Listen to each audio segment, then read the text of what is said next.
বাইকৰ আৰোহী two wheeler except helmet আন কোনো কথাত ফাইন কৰিব নোৱাৰি অকল হেলমেট নিপিন্ধিলে ফাইন হ'ব সো গাইস এতিয়াৰ পৰা গাড়ীৰ কাগজ পত্ৰ নাথাকিলেও পটককে পুলিচে আপোনাক চালান কাটিব নোৱাৰিব আপুনি হেলমেট পিন্ধি গলেই হ'ল তাৰ বাহিৰে যদি কোনো কাগজ পত্ৰৰ নামত পুলিচে চালান কাটিব নোৱাৰিব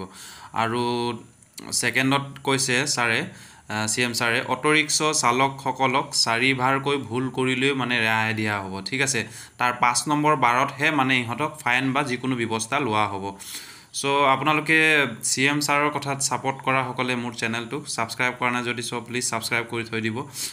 সো বন্ধুসকল মোৰ ফালৰ পৰা কৈছো আপোনালোকে হেলমেট পৰিধান কৰক হেলমেটটো আমাক ধুলিৰ কাৰণে বচায় ৰদৰ কাৰণে বচায় আৰু জীৱনটো বচাই দিয়ে সো হেলমেট মেইন বাইকৰ আৰোহী টু হুইলাৰ এক্সেপ্ট হেলমেট আন কোনো কথাত ফাইন কৰিব নোৱাৰি অকল হেলমেট নিপিন্ধিলে ফাইন হ'ব বাকি আৰু কাগজ নাই পত্ৰ নাই এইবিলাকত যিটো ফাইন কৰে সেই ফাইনটো আৰু এতিয়াৰ পৰা নকৰিব যদি কাৰোবাৰ কাগজ নাই তেতিয়া তেওঁলোকক নোটিছ দিব তেওঁলোকে কাগজ ঠিক কৰিব কিন্তু ফাইন নলয় গভৰ্ণমেণ্টে তাৰ এটা এছঅপি ট্ৰান্সপোৰ্ট ডিপাৰ্টমেণ্টে ৰিলিজ কৰিব দ্বিতীয়তে অটোৰিক্সা ৰিক্সা যিকোনো 3 হুইলাৰ 3 চকীয়া যুক্ত গাড়ী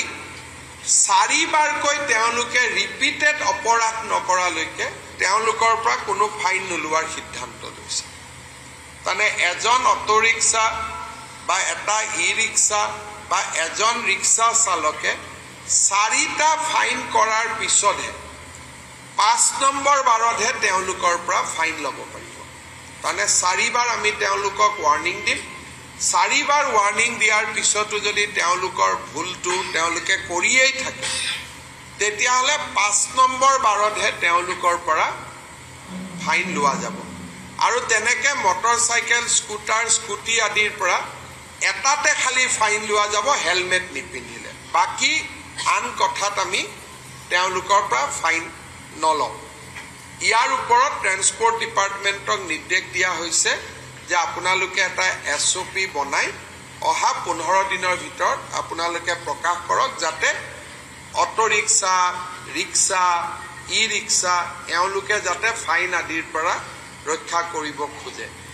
ড্ৰিংক এণ্ড ড্ৰাইভটোতো ফাইন থাকিবই কিন্তু সৰু সৰু কথাৰ কাৰণে যিবিলাক ফাইন কৰে কেতিয়াবা অভিযোগ আহে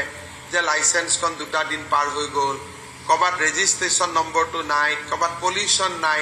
বাকি কথাবিলাকৰ যিটো ফাইন কৰে তাক আমি প্ৰথম ওয়াৰ্নিং দিহে পিছত আমি আইনী ব্যৱস্থা লম আজি কেবিনেটত আমি 2টা সিদ্ধান্ত লৈছো যে বাইকৰ আৰোহী টু হুইলাৰ এক্সেপ্ট হেলমেট আন কোনো কথাত ফাইন কৰিব নোৱাৰি অকল হেলমেট নিপিন্ধিলে ফাইন হ'ব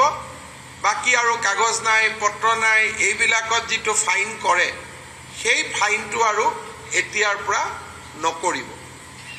যদি কাৰোবাৰ কাগজ নাই তেতিয়া তেওঁলোকক নোটিছ দিব তেওঁলোকে কাগজ ঠিক কৰিব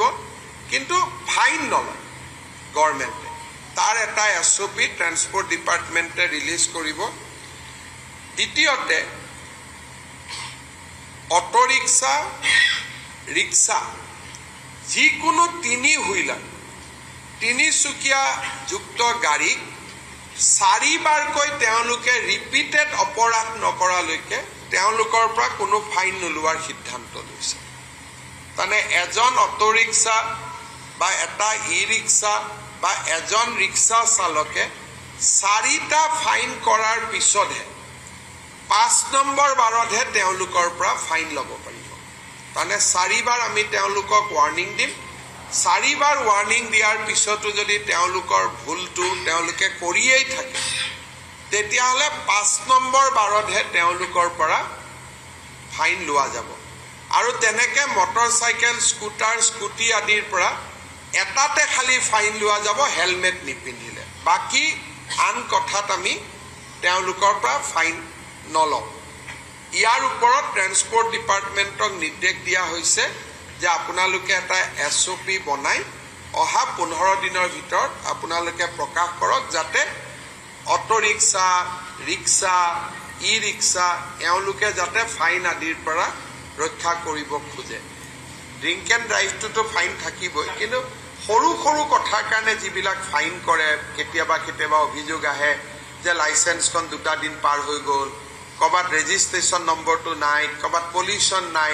বাকি কথাবিলাকৰ যিটো ফাইন কৰে তাক আমি